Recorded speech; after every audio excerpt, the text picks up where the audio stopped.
And let me tell you about Son House. He was an aloof kind of guy. He had a fondness for whiskey. He was a great blues performer.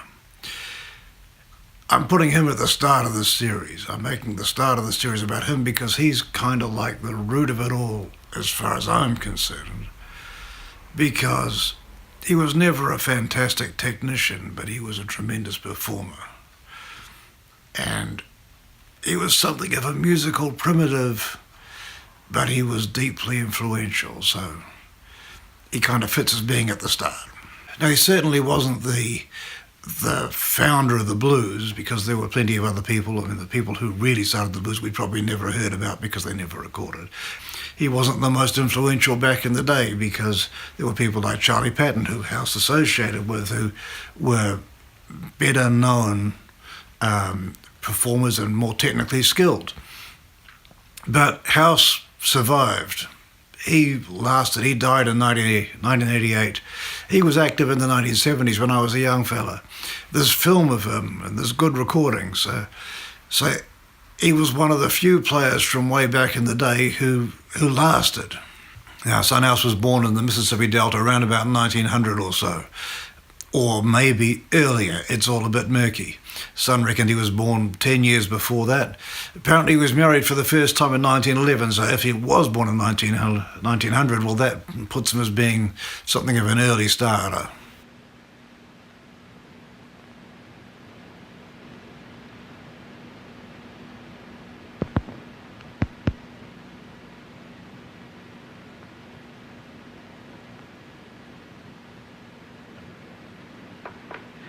Well, let's just say, well, I couldn't say exactly this is the blues, because now, just to tell the truth about it, I was brought up in church from a little boy on up, and I didn't believe By his early 20s, he was working as a manual laborer in New Orleans and doing a lot of preaching on the side. Eventually, he got himself a job as a preacher, as a pastor, but there was always a tension with Son House because he used to be rather fond of the whiskey and the women, and that provided a bit of compare and contrast to the life of a preacher. So he was a bit torn in that way, and there was a bit of conflict there. So he didn't really last as a preacher. Around about 1927, he had what you might call a backwards religious conversion. He heard someone playing slide guitar, and he knew what he wanted to do with his life. He was going to be a slide guitar player and a blues singer. But all the way through his life, he had this tension between the blues and the gospel, the drinking and the preaching. And I knew him. I didn't even go to school to learn it, because the school teacher that was teaching school at that time, he didn't know how to say his alphabets 3 ways as far as that goes. Well, now, this is a thing come from God. A lot of people don't believe in God and don't think it's possible, but it is. I'm sitting here playing the blues, and I play church songs too. But you can't take God and the devil along together, because them two fellas, they don't communicate together. He could be a bit mean when he was drunk as well, and a bit stupid. Here's a clip of him and Howlin' Wolf. Now, Howlin' Wolf's performing here at the Newport Folk Festival, and Son House is off mic heckling him. So Howlin' Wolf tells him what he really thinks. That's right. Anytime you thinking evil, you thinking about the blues. See, if you getting everything you possess and don't need nothing, you don't have no right to worry about nothing. But when you ain't got nothing, then you got to worry about something. And that's why the blues come in. And Lord, first thing you say, I don't have this, and I don't have that. And you look over there at these other people, and they got this and got that. Then in your heart, you feel like that you ain't nobody. You got the blues. See, this man got the blues right there. See, that's why the blues come from, because he done drunk up all of his. And he worried. I'm telling you like it here. Of course, my man. You know the problems. Well, I was broke when I was born. That's the reason I'm howling. Well, you see, you had a chance with your life, but you ain't done nothing with it. See, and you got to have the blues. And we ain't talking about the women. We're talking about the life of a human being, how they live. See, now you don't love but one thing, and that's some whiskey. See, and that's plumb out of it. Son spent some time in Parchment Farm prison for a murder. He claims it was a self-defense, and he managed to get out of a 15-year sentence after serving only 2 years. It wouldn't be the first time that he'd have a brush with the law about murder. Apparently in the 1950s he was also accused of a murder, but he said that they let him go because the judge understood that he had to kill the fella, which I assume means self-defense, but I don't really know. Anyway, when he got out of Parchment Farm, the judge told him he'd be wise to leave Clarksdale and head to another town. So he headed towards Lula in Mississippi, and there he met up with Charlie Patton. Now, Charlie Patton was a short, light-coloured Negro with something of a loud mouth. He was a personality. He was an out-there kind of guy. He played guitar. He was a great guitar player and a great singer. He played guitar behind his back and between his legs. He used to dance around. He played guitar tricks. He'd take a simple tune like Shake It and Break It, and he'd play it all night long, and he was a real entertainer. And by contrast, Son House was never really like an entertainer. He was always more serious. Maybe some Bible readers in the audience. The Bible's a good book to read.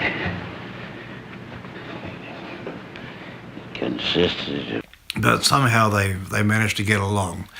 Son House later described Charlie Patton as being a jerk. Well, you can imagine that's how he might think of Charlie Patton. Now, Son House was also playing with Willie Brown at the time. Willie Brown was a bit of a mystery figure for blues. We're not really sure exactly who Willie Brown was. There are several performers who performed under the name Willie Brown. Willie Brown was actually a pretty common name, so it's not surprising. However, the Willie Brown that Son House was playing with, he was never really a front man. He was always a backup guitar player. And considering how weak Son House's guitar playing was, it was probably a good thing to have a good backup guitar player there. Now, Charlie Patton had a record gig with Paramount Records, and he dragged along Son House and Willie Brown with him up to Wisconsin to do some recordings, and those guys did some recordings as well. Now, Paramount, unfortunately, a lot of the recordings that they made were of interesting people and great performances, but the sound quality is terrible, because apparently when they started electric recording, what they did was they just used acoustic recording and they put an electric light on in the studio. That's what people said, because the sound quality was so bad. Now I'm going to give you Walkin' Blues from what was Son House's first recording session. This track was considered to be lost, but it was found in a pile of junk, and so now we've got it back again. You got to listen pretty close through the noise. It's worthwhile listening to this one to compare it with Robert Johnson's cover of the song. I wanted to put one of the tunes from this session in here, but a large American company has copyrighted them. But if you go down to the comments, you'll see a link and you'll be able to play Walkin' Blues from the 1930 session. Now, these recordings that Son made, they didn't sell well at all. It was already sounding old-fashioned, it was countrified, the sound quality wasn't nearly as good as some of the other recordings that were available at the time, and people were into stuff that was a bit more light-hearted, and Son House's stuff was always a little bit on the serious side. So they never sold. They didn't sell very well, and Son House made his living as a tractor driver.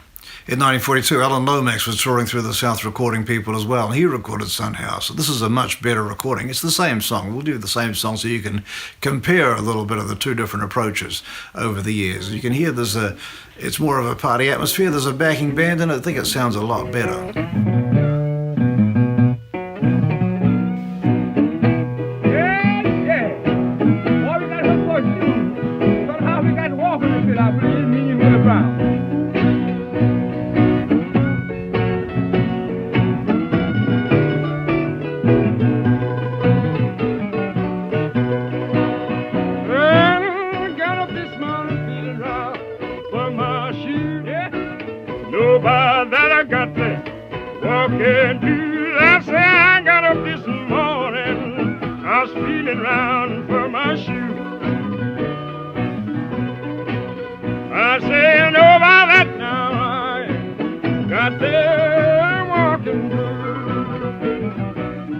The None of these recordings that Son House made back in the day, they never did much. He was always a pretty obscure figure.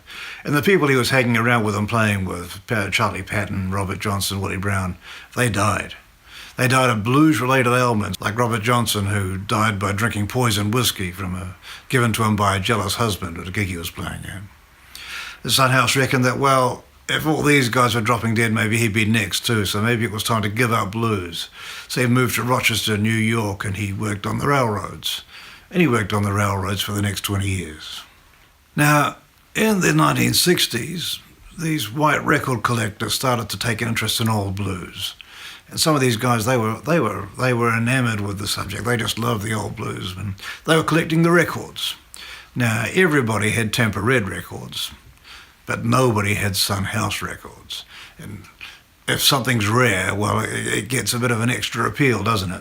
You know, you got a hankering for those obscure records, the ones that didn't sell. And if you can find a Son House record, well, not only is it rare, but there's a fire in the delivery. You know, it's serious music. Tampa Red, popular music. He was a popular guy, light-hearted, easygoing, pleasant to listen to. Son House, fire and brimstone, you know, fire and gasoline. That's what's driving Son House's music. So he became real popular with the record collectors. And then they figured out, well, maybe he's still alive. So one day, a couple of guys knocked on Son House's doorway in Rochester, New York, and said, "Are you the guy that was playing blues back in the Delta in the 30s? And he said, "Yes, that's me." And they persuaded him to come back to recording. So now we get some clean recordings of Son House's work, and we get him on film, and we can really get a sense of the guy.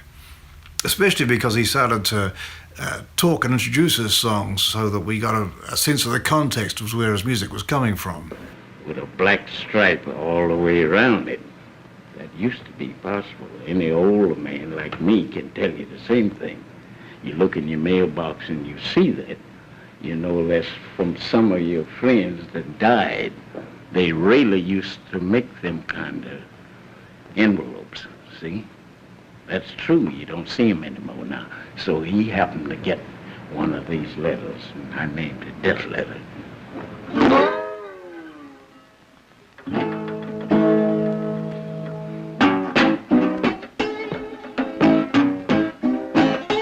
You got a letter this morning, I ring it red. You say, hurry, hurry, the gal you love is dead. Got a letter this morning, yeah, I ring it red. You say, hurry, hurry, 'cause that gal you love is dead. Yeah, there was one issue with Son House, and that's that he was never a great guitar player back in the day. And 20 years of not practicing, well, that didn't do a lot of good for his guitar playing. So he had to be retaught how to play his own songs. John Hammond, the producer, managed to persuade a young white blues guitar player, Alan Wilson, to teach Son how to play his own songs on a guitar. But you can see how rough he is. He holds his slide on an angle, and that's not a really good way to hold the slide on a guitar. It doesn't always work out that well. You often get some pretty gnarly clashes. It should be 90 degrees, but I think it's just more comfortable. I think that's why he did it. And I was living in East Cal Pass, down in Louisiana now. Grew up a little old boy around there in New Orleans, Louisiana. But yet and still, I never did forget this. I said, well, I'll make a piece about preaching the blues.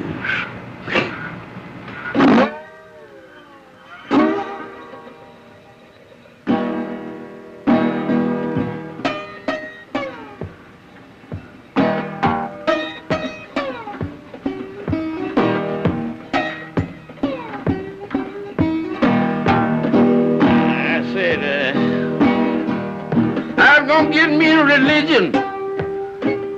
I said I'm gonna join the Baptist church.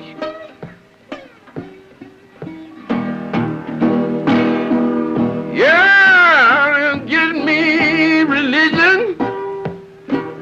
I said I'm gonna join the Baptist church.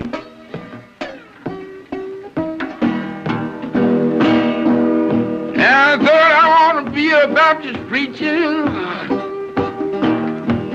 so I wouldn't have to worry.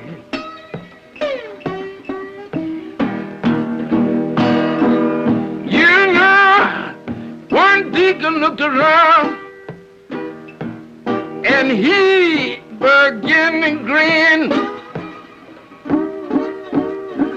But it wasn't his guitar playing that made him a great bluesman. It was his delivery. It was the fire and brimstone, the preachiness of his blues that really drove the intensity. That's what I get out of Son House's playing. Yes, I want to sing so thank God can you. Anywhere or anytime I want to sing so thank God can use me. Yes, anywhere, yes, anytime. You know I want to pray so that God can use me anywhere. Yes. So there's the lesson.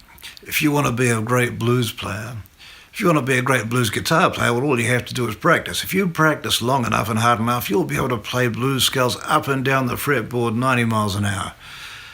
You'll be able to play it perfectly. Will anybody care?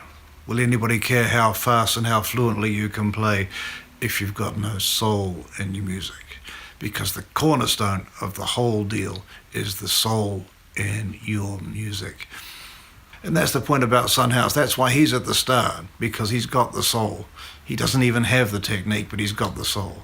So I'm not saying don't acquire the technique. Work at it, practice, get that technique down, but make sure that technique is in the service of the soul, because that's what the point of music is. It's the intensity, and the burning intensity is what Son House has got. So I reckon it's time to work at developing that soul. So work at developing that soul. And if you can't, buy the t-shirt. Yeah, I got the t-shirt links down below. If you can buy this pretty t-shirt, looks good, doesn't it? And then you can at least look the part. So remember, you got the links to the full performances down below, you got links to my music theory course, and you got links to the t-shirt, because you can at least look the part. And lastly, here's a shout out for the 1959 Guitar Company, the place where you can get a top quality Resonator guitar like the one Son House played at an affordable price.